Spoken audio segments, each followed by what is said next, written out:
Alors, après avoir entendu la louange, je me suis dit, on pourrait arrêter là ce matin. Et on serait pleinement rassasiés, parce qu'on a pu chanter les louanges de l'Éternel. Et on a même fait silence devant lui. Eh bien, bonjour à tous. Que le Seigneur vous bénisse à travers sa parole ce matin. Je suis content que ce n'est pas un prédicateur que vous êtes venu entendre. Vous êtes venu entendre la parole de Dieu. Alors, c'est réjouissant d'entendre ça. Alors, merci. Alors, je vous inviterai à tourner avec moi dans l'Apocalypse, chapitre 8. Alors, on va regarder les 6 premières trompettes ce matin. Alors, j'avais oublié de demander à mon frère d'amener sa trompette à chaque coup de trompette.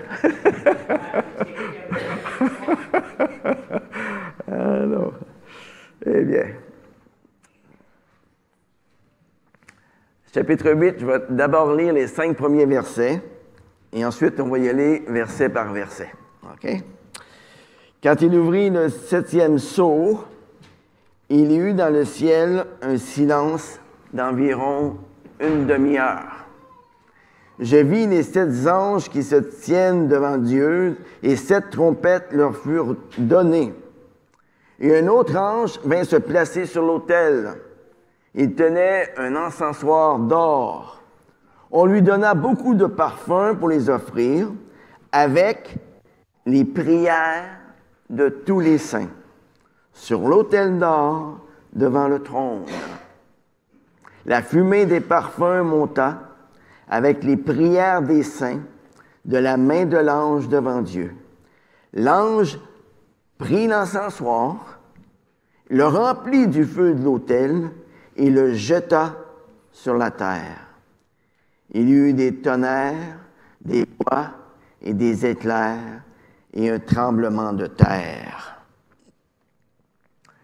Dernièrement, je regardais une émission sur les changements climatiques où l'on nous montrait un feu de forêt qui avait complètement détruit la ville de Paradise en Californie en novembre 2018 et qui avait fait 85 morts.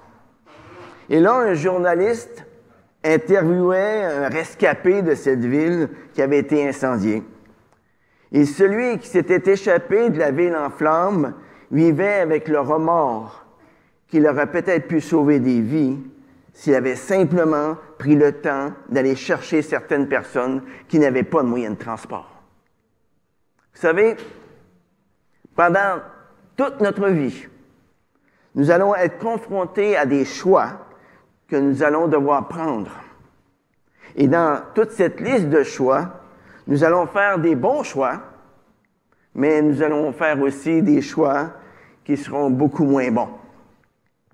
Dans le domaine spirituel, l'homme est confronté durant sa vie à 3 choix face à Dieu. Rester indifférent, s'endurcir ou bien se repentir. Et qu'on le veuille ou pas, le choix que nous prenons dans cette vie va entraîner des conséquences éternelles. Et voilà pourquoi Dieu ne cesse de nous envoyer des avertissements. Par exemple, au chapitre 6, nous avons assisté à l'ouverture des 6 premiers sceaux. Et ceux-ci étaient accompagnés de terribles jugements sur la terre. Et ici, après la parenthèse du chapitre 7 qu'on a vu la semaine passée, nous avons vu la destinée du peuple de l'agneau. Eh bien, au début du chapitre 8, Jésus ouvre enfin le 7e sceau. Et là, on s'attendrait tout naturellement à ce que la conclusion de l'histoire de l'humanité se termine rapidement. Eh bien non. Ce n'est pas du tout ce qu'on voit au verset 1. Aussitôt que Jésus ouvre le 7e et dernier sceau, il y a un silence dans le ciel d'environ une demi-heure. Il y a comme un arrêt momentané des révélations divines à l'humanité. On se souviendra que dans le passé, plus de 400 ans ont séparé les écrits du prophète Malachie dans l'Ancien Testament des premières pages du Nouveau Testament, où Jésus est devenu l'accomplissement des prophéties de l'Ancien Testament. Et aujourd'hui, depuis que l'Apocalypse a été écrit à la fin du 1er siècle de notre ère, eh bien, Dieu a gardé le silence. Mais est-ce que le silence de Dieu signifie sommeil ou indifférence de sa part? Non! Le psaume 121, verset 4 nous dit « Il ne sommeille ni ne dort, celui qui nous garde. » Le silence est l'acte par lequel l'adorateur se prépare à entendre la voix de son Dieu. Le silence est aussi là pour favoriser notre introspection. Et dites-vous bien une chose, si Dieu ne précipite pas les événements qui vont bel et bien arriver un jour, c'est tout simplement parce qu'il est patient. Il tarde à venir, voulant qu'aucun ne périsse. Mais ce temps ne durera pas toujours. Maintenant, regardons attentivement les versets 3 à 5. Un autre ange vint se placer sur l'autel. Il tenait un encensoir d'or. On lui donna beaucoup de parfums pour les offrir, avec les prières de tous les saints, sur l'autel d'or, devant le trône. La fumée des parfums monta jusqu'au ciel, avec les prières des saints, de la main de l'ange devant Dieu. L'ange prit l'encensoir, le remplit du feu de l'autel et le jeta sur la terre. Il s'ensuivit des éclats de tonnerre, des voix, des éclairs et un tremblement de terre. Lorsque Jésus ouvre le 7e sceau, ici, dites-moi, qu'est-ce qui déclenche les 7 trompettes qui vont aboutir au règne final de Christ à la fin du chapitre 11? On voit ici, au verset 5, que l'encensoir contient quoi? Les prières de tous les saints. Incroyable, mais vrai. Ce sont les prières des saints qui participent au déclenchement des 7 trompettes qui vont mener au règne final de Christ. Vous vous souvenez des prières des saints? Afin que justice soit faite, en Apocalypse chapitre 6, verset 10, ils criaient d'une voix forte, « Jusqu'à quand, Maître Saint véritable? Tardes-tu à faire justice et à venger notre sang sur les habitants de la terre? » Vous savez, si le Saint-Esprit suscite nos prières et que sa parole les contrôle, elles deviennent acceptables devant le trône de Dieu. Et à ce moment-là, nos prières se trouvent à se fondre avec celles de son Fils. Par exemple, lorsque nous prions « Que ton règne vienne, que ta volonté soit faite sur la terre comme au ciel », cette prière ne peut pas faire autrement qu'être entendue et qu'être exaucée. Mais ceux qui rejettent la grâce de Dieu, ceux qui ne veulent pas que le règne de Dieu vienne, qui ne veulent pas que sa volonté soit faite sur la terre comme au ciel, ils se trouvent, par le fait même, à mépriser les prières des saints et à fermer la porte de la grâce de Dieu sur eux-mêmes. Regardez le verset 6.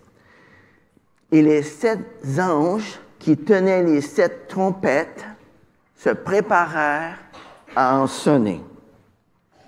Les trompettes étaient dans l'Antiquité à la fois des instruments de ralliement et des instruments de musique. Par exemple, elles résonnaient dans le temple pour convier le peuple à l'adoration. Et elles résonnaient sur le champ de bataille pour appeler les hommes au combat. Chez les prophètes de l'Ancien Testament, eh bien, la sonnerie des trompettes signale le jugement final. On voit ça dans Joël, chapitre 2, verset 1. On voit ça dans Sophonie, chapitre 1, verset 16. Et dans le Nouveau Testament, Eh bien, la sonnerie des trompettes signale le retour du Christ et de la résurrection des morts. On voit cela dans Matthieu, chapitre 24, verset 31. On voit ça aussi dans 1 Corinthiens, chapitre 15, verset 52. Et on voit ça aussi dans 1 Thessaloniciens, chapitre 4, verset 16. J'aimerais vous faire remarquer que toutes les catastrophes introduites par une trompette dans les chapitres 8 et 9 sont des actes de miséricorde autant que des actes de jugement. Le son des trompettes est là pour avertir, pour mettre en garde contre la colère terrible de l'agneau, qu'on a vu au chapitre 6. Elle proclame la souveraineté de Dieu et sa haine contre le péché. Elles invitent les hommes à fuir l'injustice. Les 10 plaies envoyées sur l'Égypte étaient une réponse au défi insensé du Pharaon qui a dit « Qui est le Seigneur pour que j'obéisse à sa voix? » Chacune des 10 plaies qui se sont succédées les unes aux autres invitait le Pharaon à se repentir. Et de la même manière ici, le son des 6 premières trompettes sont là pour inviter les hommes à fuir le jugement à venir et les convier à se repentir.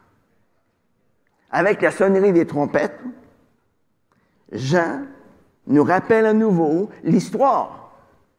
Et pour ce faire, il utilise des images qui sont tirées du récit des 10 premières plaies, des 10 plaies qui se sont abattues sur le pays d'Égypte, dans les chapitres d'Exode, chapitres 7 à 11.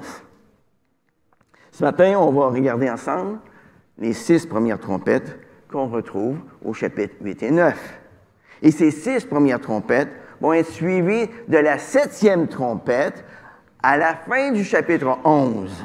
Et ensuite des 7 coupes dans les chapitres 15 et 16. Certains vont voir dans ces successions de 7 la description d'événements qui se suivent dans un ordre chronologique et qui vont se produire à différentes périodes de l'histoire. Mais il est beaucoup plus vraisemblable de penser que ce sont des images ou des tableaux qui sont parallèles, qui décrivent des événements ou des circonstances qui sont semblables. J'aime personnellement bien l'idée qui nous est donnée par ceux qui ont produit Bible Project. Ils illustrent ces 3 successions de 7 comme semblables à des poupées russes qui rentrent l'une dans l'autre. Chaque petite poupée russe se ressemble, mais en même temps, elles sont un peu différentes. Chacune se trouve à engloutir l'autre. Les 7 sceaux, les 7 trompettes, les 7 coupes décrivent des événements qui prennent place dans une même période, la période qui va de la première venue du Seigneur sur cette terre jusqu'à son retour glorieux. Les 7 sceaux, les 7 trompettes, les 7 coupes nous sont présentés sous un angle différent, avec des détails un peu différents.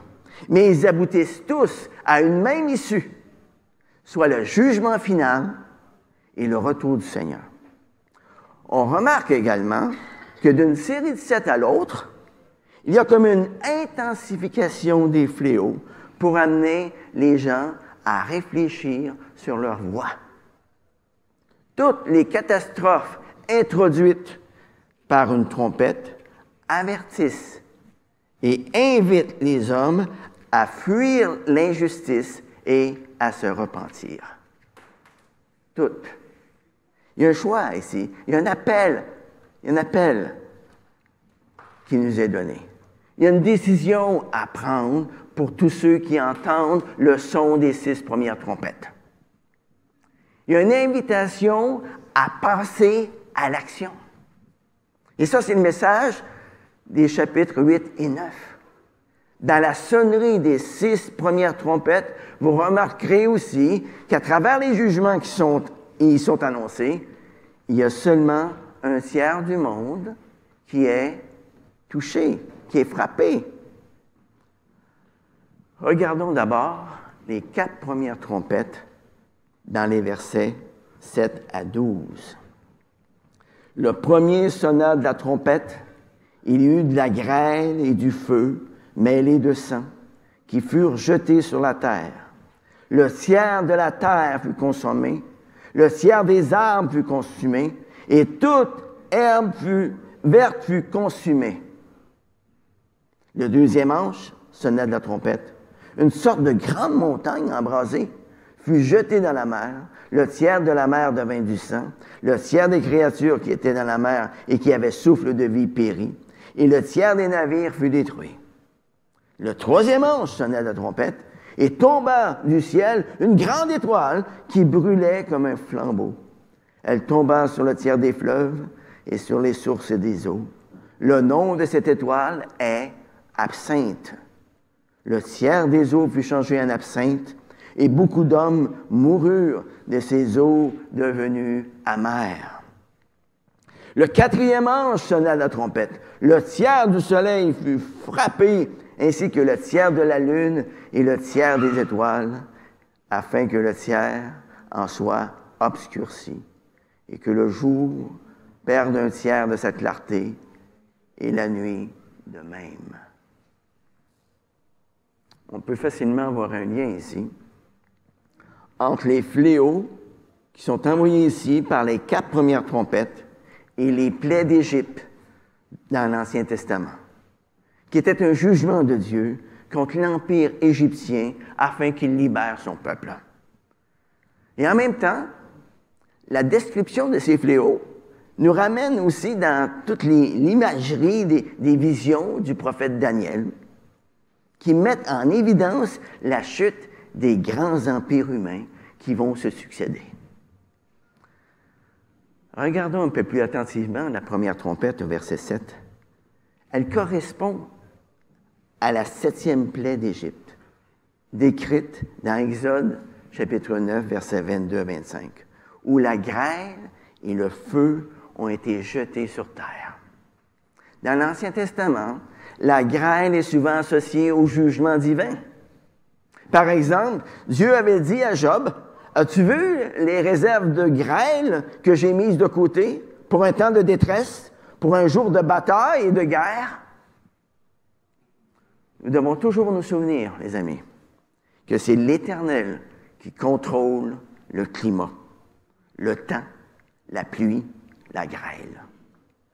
Et vous remarquerez aussi que dans le passé, Dieu a souvent envoyé le feu pour détruire le méchant.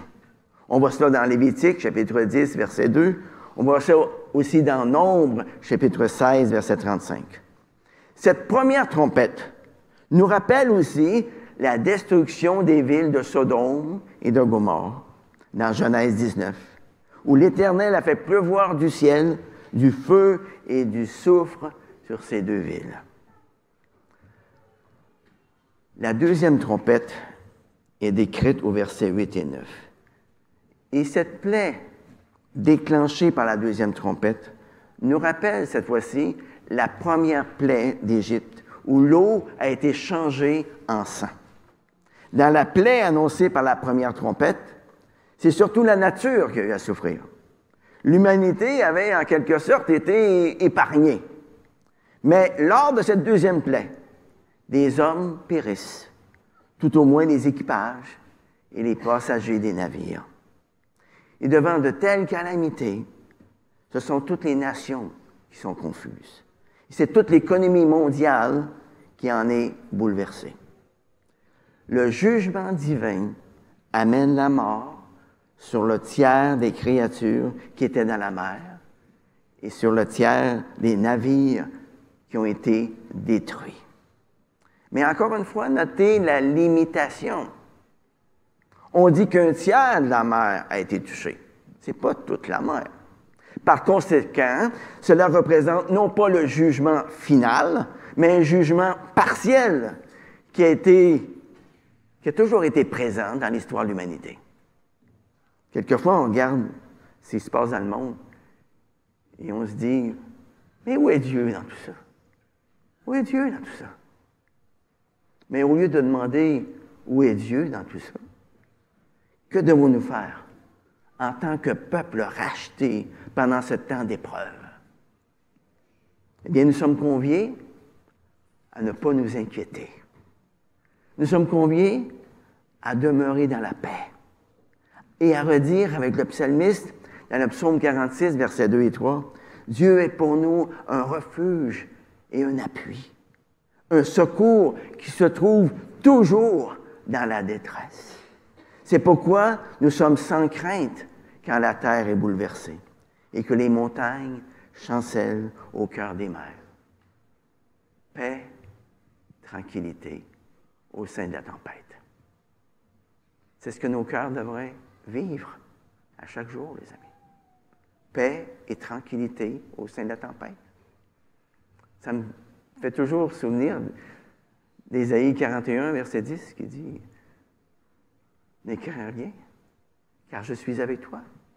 Ne promène pas des regards inquiets, car je suis ton Dieu. Je te fortifie, je viens à ton secours. Je te soutiens de ma droite triomphante. » La troisième trompette, décrite dans les versets 10 et 11, déclenche une plaie où les eaux douces deviennent amères. Cette plaie déclenchée par la troisième trompette rappelle à nouveau la première plaie d'Égypte, où lorsque l'eau était changée en sang, cela a amené la contamination de toute l'eau potable en Égypte. Dans l'Ancien Testament, l'absinthe est mentionnée à 8 reprises et elle est toujours associée à l'amertume, au poison et à la mort. L'absinthe est une herbe reconnue pour son amertume. Elle est utilisée dans l'Ancien Testament pour symboliser la souffrance et le jugement. Cette fois-ci, beaucoup d'hommes meurent car leur réserve d'eau potable est polluée. Mais ce jugement n'affecte lui aussi qu'une partie de l'humanité.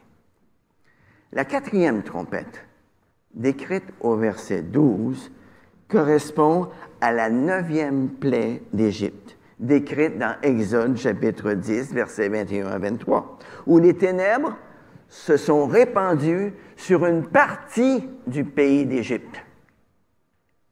Vous vous souvenez de la partie où il y avait de la lumière? C'était où? Dans Goshen, là où était réuni le peuple d'Israël. Hein? Là, il y avait de la lumière. Mais dans les ténèbres décrites par la quatrième trompette, ça ne vise pas seulement le monde physique, ça touche aussi le monde spirituel. Selon la parole de Dieu, être dans les ténèbres, ça signifie être sans Dieu. C'est d'être dans le royaume de celui qui est le prince des ténèbres, Satan. Puisque le monde préfère les ténèbres à la lumière, eh bien Dieu le punit en lui accordant ce qu'il désire. Voilà sa condamnation qui nous est décrite dans Romains chapitre 1, versets 18 à 32, où il est dit « Comme ils n'ont pas jugé bon d'avoir la connaissance de Dieu. » Qu'est-ce qui leur est arrivé? Dieu les a livrés à l'impureté et à des passions déshonorantes, selon les convoitises de leur propre cœur. Dieu les a livrés à une mentalité réprouvée pour commettre des choses indignes. Et dans 1 Corinthiens chapitre 1, verset 21, la parole de Dieu nous dit que le monde, par sa sagesse, n'a pas connu Dieu. Vous ne trouvez pas que c'est une parole qui est plus pertinente que jamais? Aujourd'hui, l'humanisme se manifeste de plus en plus dans nos écoles, dans les universités, dans les maisons et même dans les églises où l'esprit impie semble crier « Éteignez la lumière! » Éteignez la lumière. Toutefois, le chemin n'est obscurci que pour ceux qui préfèrent les ténèbres à la lumière. Pourquoi? Parce que leurs œuvres sont mauvaises, nous dit Jésus, dans Jean chapitre 3, verset 19. Mais dans la pénombre du monde, les croyants fixent leurs yeux sur l'étoile du matin. Ils fixent leurs yeux sur Jésus-Christ, qui est le même, hier, aujourd'hui, éternellement.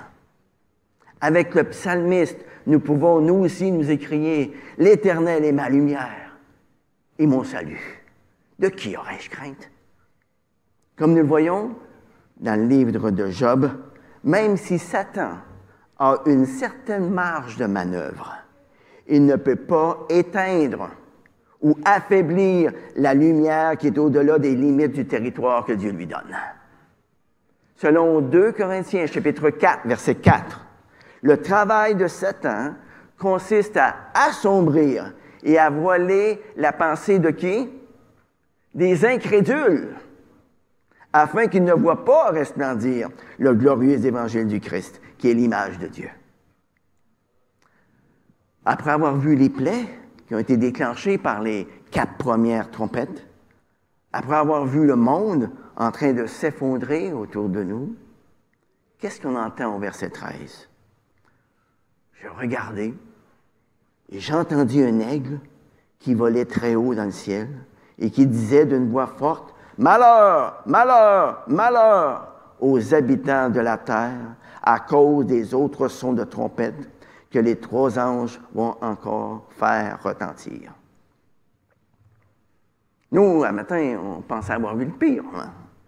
Mais il y a un aigle qui vient et qui annonce que le pire est à venir. Il s'exclame « Malheur, malheur, malheur ». Il va y avoir une intensification des cataclysmes. Il va y avoir 2 autres cataclysmes au chapitre 9. Et le cataclysme final aura lieu à la fin du chapitre 11. Et ce qui est à souligner ici, c'est que ces 3 prochains malheurs vont viser spécifiquement les êtres humains. La 5e trompette, décrite en Apocalypse chapitre 9, versets 1 à 10, correspond à la 8e plaie d'Égypte décrite dans Exode chapitre 10, versets 12 et 15. On va le lire ensemble, versets 1 à 10. Le 5e ange sonna de la trompette. Je vis une étoile qui était tombée du ciel sur la terre. La clé du puits de l'abîme lui fut donnée. Elle ouvrit le puits de l'abîme. Il monta du puits une fumée, comme la fumée d'une grande fournaise. Et le soleil et l'air furent obscurcis par la fumée du puits. De la fumée, des sauterelles sortirent sur la terre. Il leur fut donné un pouvoir, pareil au pouvoir des scorpions de la terre. Il leur fut dit de ne pas toucher à l'herbe de la terre, ni à aucune verdure, ni à aucun arbre, mais seulement aux hommes qui n'ont pas le sceau de Dieu sur le front. Il leur fut donné non de les tuer, mais de les tourmenter pendant 5 mois. Et le tourment qu'elles causaient était comme le tourment causé par un scorpion lorsqu'il pique un homme. En ces jours-là, les hommes chercheront la mort et ne la trouveront point. Ils désireront mourir et la mort fuira loin d'eux. Ces sauterelles ressemblaient à des chevaux équipés pour le combat. Il y avait sur leur tête comme des couronnes semblables à de l'or, et leurs visages étaient comme des visages humains. Elles avaient des cheveux comme des cheveux de femmes, et leurs dents étaient comme celles des lions. Elles avaient des poitrails comme des cuirasses de fer, et le bruit de leurs ailes était comme le bruit des chars à plusieurs chevaux qui courent au combat. Wow! Regardons le verset 10. Elles avaient des queues semblables à des scorpions et des aiguillons, et c'est dans leur queue qu'était leur pouvoir de nuire aux hommes pendant 5 mois.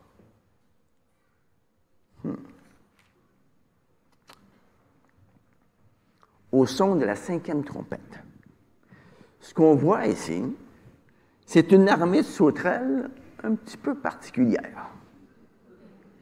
D'abord, elles proviennent de l'abîme. En plus de cela, ce qui est évident, c'est que ce ne sont pas de vraies sauterelles. Remarquez bien qu'elles ne mangent pas la végétation, celles-là, hein? Mais elles s'attaquent directement aux humains. On voit ça au verset 4. Et ici, les agents maléfiques, dépeints comme des sauterelles, très étranges, reçoivent, d'après le verset 3, un certain pouvoir. Dans les versets 4 à 6, on voit que ces sauterelles reçoivent des ordres à qui faire du mal et à qui ne pas nuire. On leur donne la permission de tourmenter seulement ceux qui n'ont pas reçu le sceau de Dieu sur leur front. Il leur est ordonné de ne pas les tuer. Et qui est le roi des sauterelles? Oh, bonne question. Le verset 11, que je n'ai pas lu, nous dit que c'est l'ange de l'abîme. Il s'appelle en hébreu Abaddon. Il se nomme Apollyon en grec. Et ce nom signifie destructeur. Il fait référence à Satan et à ses représentants. Mais qui donne les ordres ici? Qui accorde l'autorisation à ces êtres maléfiques? Qui limite la portée et l'étendue de leurs actes? Et la réponse est dans tous les cas, Dieu. Toute épreuve, même quand elle a pour acteur Satan, le prince des ténèbres, est permise par Dieu. Et dites-vous bien une chose, sans la volonté de Dieu, cette épreuve n'aurait pas lieu. Dieu est toujours en parfait contrôle. Au verset 7, nous voyons que ces sauterelles ressemblent à des cavaliers partant pour le combat. Elles ont des visages humains, ce qui est en tout leur trait le plus terrible. Vous remarquerez que les plus grandes souffrances dans ce monde ont pour auteur l'homme lui-même, qui agit sous l'instigation du diable. Ça, c'est la triste vérité, les amis. Tous ces tourments infligés aux êtres humains par ces sauterelles symbolisent dans un sens tout ce qui malmène notre société, tout ce qui l'égare, tout ce qui déshumanise l'homme, tout ce qui suscite son malheur, tout ce qui le conduit à sa perte. Et on peut penser à toutes ces philosophies qui nient l'existence de Dieu aujourd'hui. On peut penser à la permissivité. Il y a toutes les perversions sexuelles inimaginables qui sont tellement répandues aujourd'hui. On peut penser aussi aux fausses doctrines qui s'efforcent de détourner les hommes de la vérité. On peut penser aussi à la persécution violente qui incite les croyants à renier leur foi pour échapper à la mort. Vous savez, les fausses doctrines et la persécution sont des fléaux que le Seigneur pourrait épargner au monde. Mais dans sa sagesse, Dieu les permet. D'une part, pour éprouver la foi des siens, et d'autre part, pour châtier ceux qui méprisent sa parole. Et vous remarquerez une chose, règle générale, notre société moderne occidentale peut s'offrir tout ce qu'elle veut, comme jamais auparavant dans l'histoire de l'humanité. Et pourtant, l'homme en Occident n'a jamais été aussi malheureux et aussi déboussolé que de nos jours. Et ceci nous amène à la 6e trompette décrite dans les versets 13 à 19. Le 6e ange sonna de la trompette, et j'entendis une voix venir des 4 cornes de l'autel d'or qui est devant Dieu, et dire au 6e ange qui avait la trompette, « Délie les 4 anges qui sont enchaînés sur le grand fleuve, l'Euphrate, et les 4 anges qui étaient prêts pour l'heure, le jour, le mois et l'année, furent déliés pour tuer le tiers des hommes.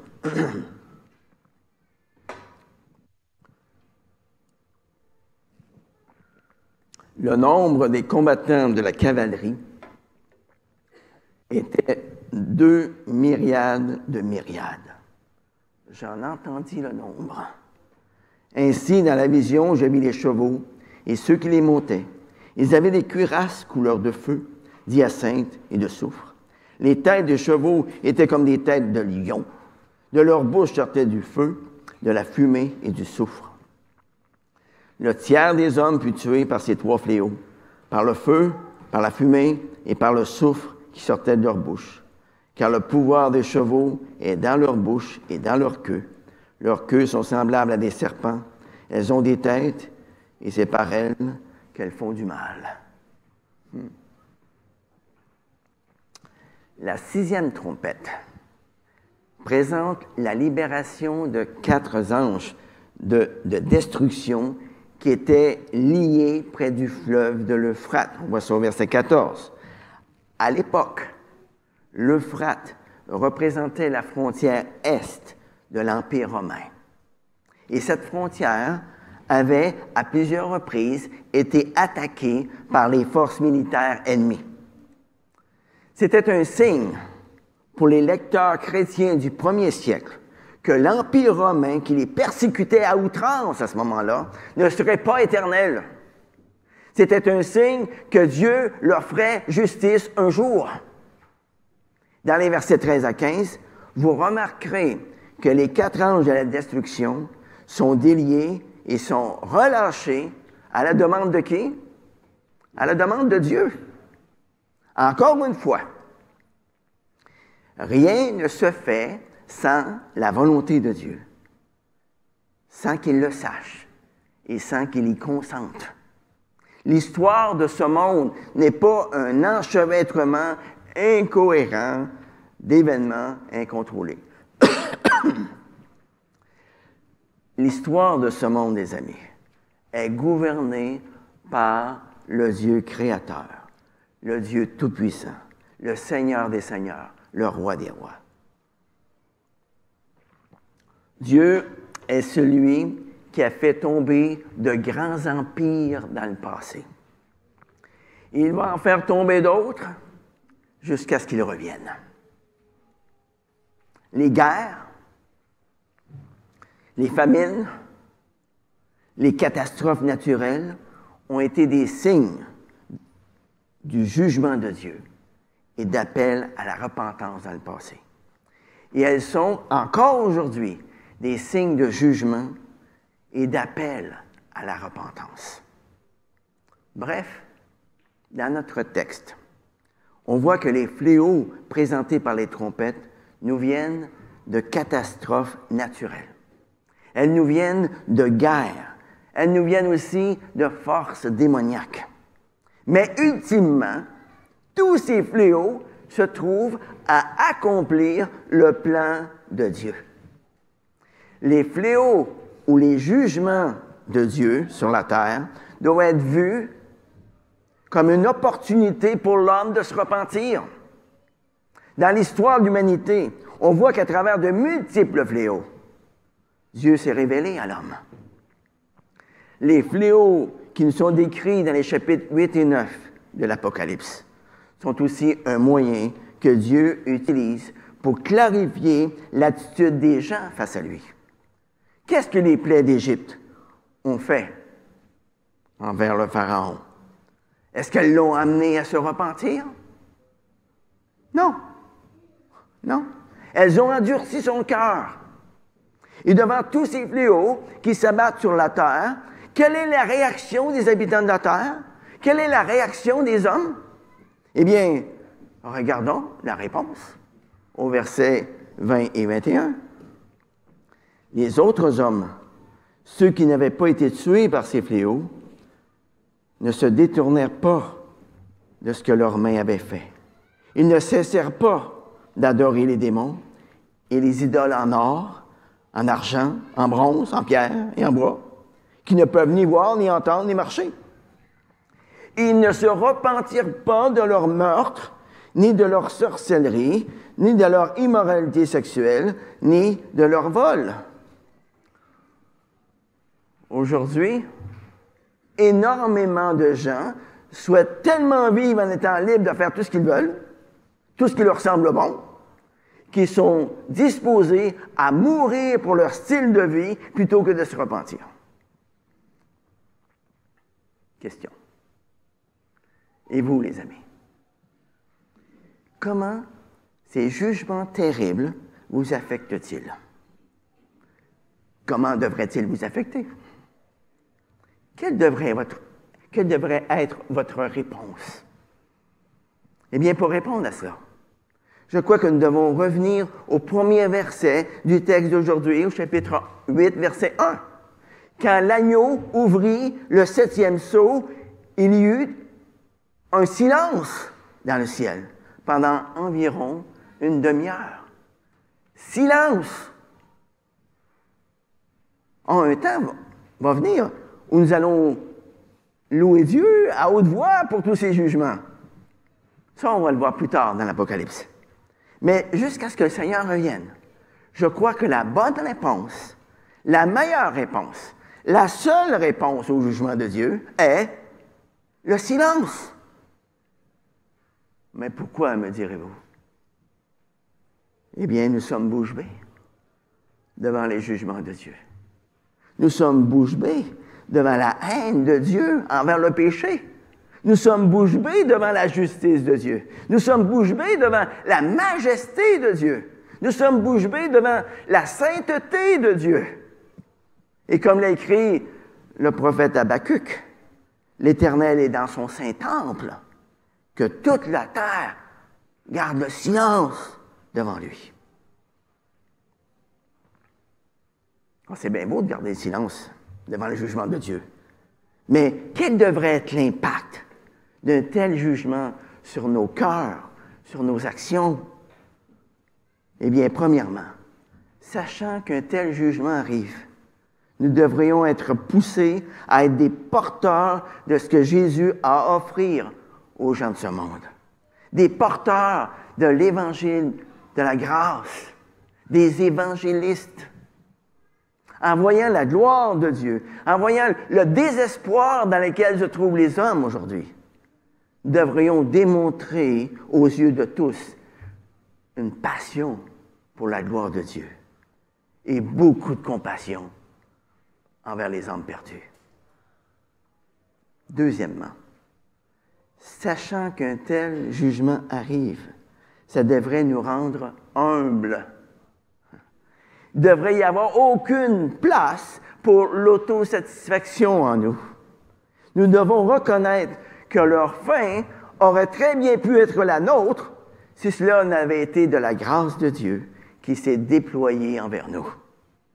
Les amis, ne nous approchons pas de Dieu comme le pharisien dans Luc 18, en demandant à Dieu de remarquer tout ce que nous faisons pour lui. Mais au lieu de cela, soyons plutôt comme le percepteur d'impôts, comme le publicain qui crie « Ô Dieu, sois miséricordieux envers moi, pécheur. » Et comme Jacques nous le dit si bien dans son épître, pleurons d'abord sur notre propre péché. Et avec l'aide du Saint-Esprit, eh bien, prenons des mesures concrètes pour vaincre le péché qui a trop souvent tendance à vouloir s'incruster en nous. Soyons prêts à abandonner tout ce qui peut nous aider à faire face au péché. Même si ça signifie faire des choses radicales pour ne pas être soumis à la tentation. Mes amis, nous venons d'entendre parler de ces terribles jugements. J'ai fait comme un survol, là. Mais ce qui est important, c'est de tenir compte de l'avertissement. Faisons attention à nous-mêmes. Car on peut très facilement être tenté de garder un pied dans l'Église et un pied dans le monde. À la toute fin de sa première épître, l'apôtre Jean a déclaré dans 1 Jean, chapitre 5, verset 21, « Petits enfants, Gardez-vous des idoles. Gardez-vous des idoles. Avez-vous des idoles dans votre vie ce matin? Vous savez, une idole, c'est pas juste une statue de plâtre, là, devant laquelle on se prosternait quand on était jeune. Là. C'est tout ce que nous recherchons en dehors de Dieu. Pour certains, votre idole, ben, ça peut être la pornographie. Pour d'autres, votre idole peut être la cupidité, l'avarice. Pour d'autres, ça peut être de vouloir plaire aux autres à tout prix, parce que nous craignons plus le regard des hommes que le regard de Dieu, etc., etc. Il y a plein d'idoles. Comme vous voyez, on a toute une panoplie d'idoles qui sont là à notre disposition. Vous rendez-vous compte à quel point ces idoles sont détestables, sont horribles? Alors ne soyons pas complaisants avec elles. Ce que Dieu veut, c'est quoi? La première place. La première place. C'est ce qu'il veut. Il veut avoir la première place dans ma vie.